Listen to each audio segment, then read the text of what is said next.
Hello there. For those Remainers who thought that the UK could just recall the Article 50 letter, it's just not that easy.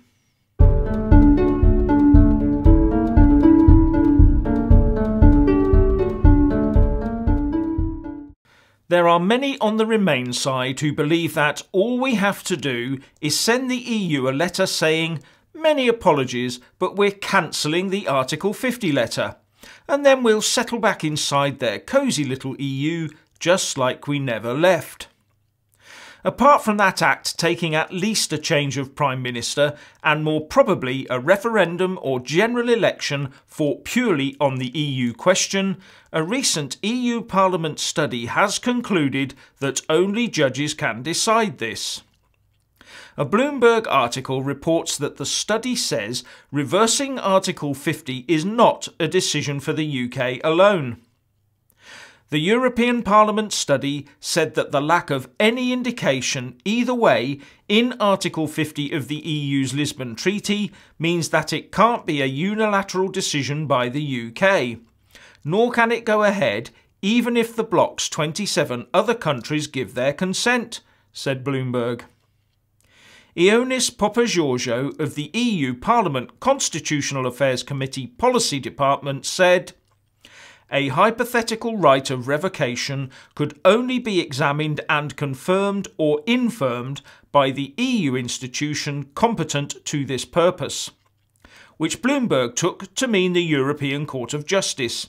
And it went on to say that the EU Commission has also said that Article 50 cannot be unilaterally reversed, and EU lawmakers have warned that the UK could lose its rebate and opt-outs should it choose to rejoin the bloc. So what I take this to mean is that any government that wanted to reverse Brexit would have to look the UK public in the eye and say, "This is not our decision to make.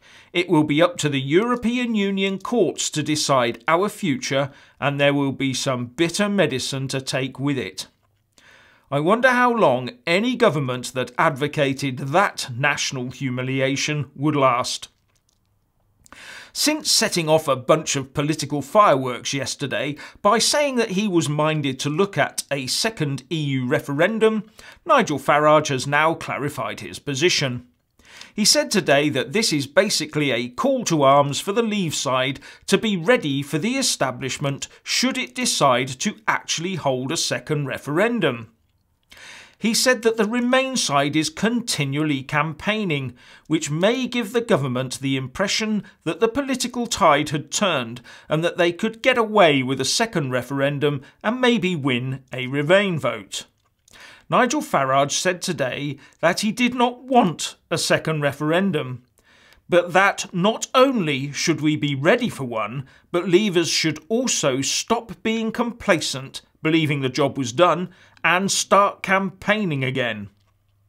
Anyway, apart from number 10 stating that there won't be a second referendum, a snap poll by Comres of 1,049 people found that they were against a second referendum by a margin of 51% to 43%, with 6% don't knows. And in more unsettling news over UK fishing waters, The Guardian reports that the EU is insistent that it will control all fishing quotas in the UK economic exclusion zone for the entire transition period. As far as Brussels is concerned, we will be governed by the common fisheries policy for at least 21 months after Brexit Day. Brussels diplomats are agreed that Britain should effectively remain governed by the EU's common fisheries policy during the transition, but should not have a role in deciding the size of catches elsewhere in Europe, reports The Guardian. The Norwegians, who although not a member of the European Union do belong to the EEA, have supported this, with their fisheries minister Per Sandberg saying, "To accommodate the future three-party setting between EU, Norway and UK, we need to establish a new legal and institutional framework for management of joint fish stocks in the North Sea." And here was me thinking that leaving the EU meant taking back full control of our own fishing grounds. A report from the accounting firm Deloitte says that a hard Brexit would hit German car sales to the tune of £3.36 billion. The mix of further sterling devaluation and WTO tariffs could lead to a severe drop in their sales and put 14,000 jobs at risk, says the report.